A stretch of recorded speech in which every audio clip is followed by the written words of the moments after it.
ख्रीस्त में मेरे प्रिय भाइयों और बहनों, प्रभु यीशु मसीह के पवित्र नाम में आप सबका स्वागत है।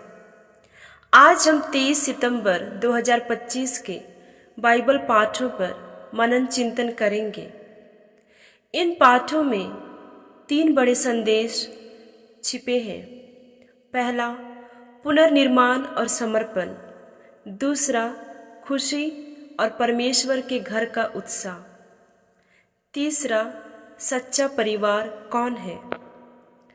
यह संदेश सिर्फ इतिहास नहीं बल्कि हमारी अपनी जिंदगी के लिए भी मार्गदर्शन है। पहला पाठ से हमें यह पता चलता है और इस पाठ में हम देखते हैं कि राजा दारियस आदेश देता है कि यरूशलेम का मंदिर फिर से बनाया जाए।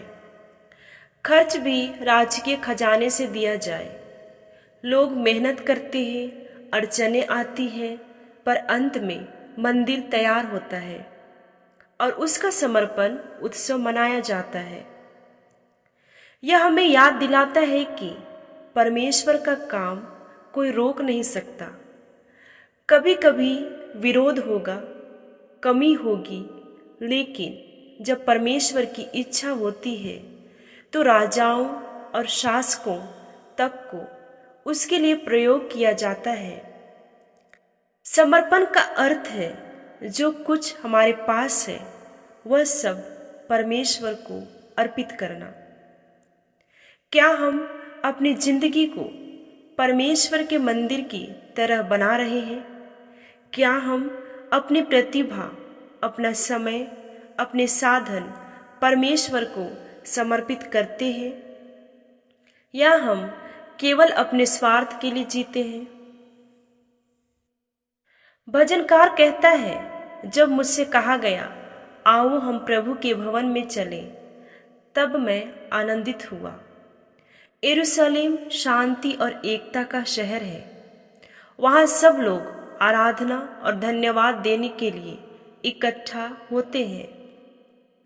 प्रभु का घर हमें केवल ईंट पत्थर की इमारत नहीं बल्कि परमेश्वर की उपस्थिति की जगह याद दिलाता है। वहां पहुंचने पर हमारे दिल में शांति, खुशी और भाईचारे की भावना आनी चाहिए। प्रभु के घर चलें, यह सिर्फ रविवार की प्रार्थना नहीं बल्कि रोज के जीवन में परमेश्वर की उपस्थिति की खोज है। क्या मैं चर्च या सभा में जाने को बोझ मानती हूँ या आनंद से जाती हूँ? क्या मेरी उपस्थिति से दूसरों में शांति और खुशी आती है? क्या मैं अपने घर और परिवार को प्रभु का घर बना सकता या सकती हूँ जहाँ प्रेम और एकता हो? लोग यीशु से कहते हैं, आपकी माता, आपके भाई बाहर खड़े हैं। यीशु उत्तर देता है, मेरी माता और मेरे भाई वे हैं जो परमेश्वर का वचन सुनते और उसका पालन करते हैं।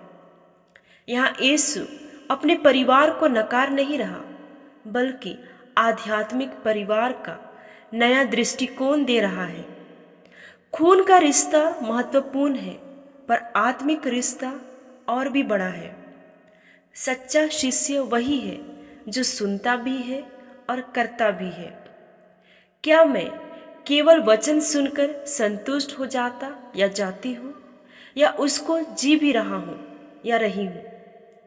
क्या मैं अपने व्यवहार से दिखाता या दिखाती हूँ कि मैं मसीह का भाई या बहन हूँ? मसीही परिवार वही है जहाँ लोग एक दूसरे के लिए बलिदान और प्रेम दिखाते हैं। तीनों पाठों को जोड़ने पर हमें मिलता है नया निर्माण। हमारा हृदय भी मंदिर है। खुशी और उपस्थिति, प्रभु की आराधना खुशी का कारण है। सच्चा परिवार, वचन सुनना और उसका पालन करना। आज हम बुलाए गए हैं कि अपने जीवन को परमेश्वर का घर बनाएं, उसकी उपस्थिति में खुशी खोजें और उसकी संतान के रूप में उसका वचन जिए। कुछ प्रश्न जिन पर दर्शक मनन कर सकते हैं। क्या मेरा जीवन परमेश्वर के लिए समर्पित मंदिर जैसा है? क्या मैं प्रभु की उपस्थिति में खुशी पाता या पाती हूँ, या मुझे केवल दुनियावी चीजें आकर्षित करती है? क्या मैं वचन को केवल सुनता या सुनती हूँ, या सचमुच उसका पालन भी करता या करती हूँ? हे प्रभु, हमें भी अपने मंदिर की तरह बना दे, हमारे जीवन को शुद्ध कर, ताकि हम तेरा वचन सुने और उसका पालन करें। हमारे परिवारों को सच्चा मसीही परिवार बना, जहाँ प्रेम, बलिदान और सेवा हो। हमेशा तेरे घर आने में हमारी खुशी बनी रहे।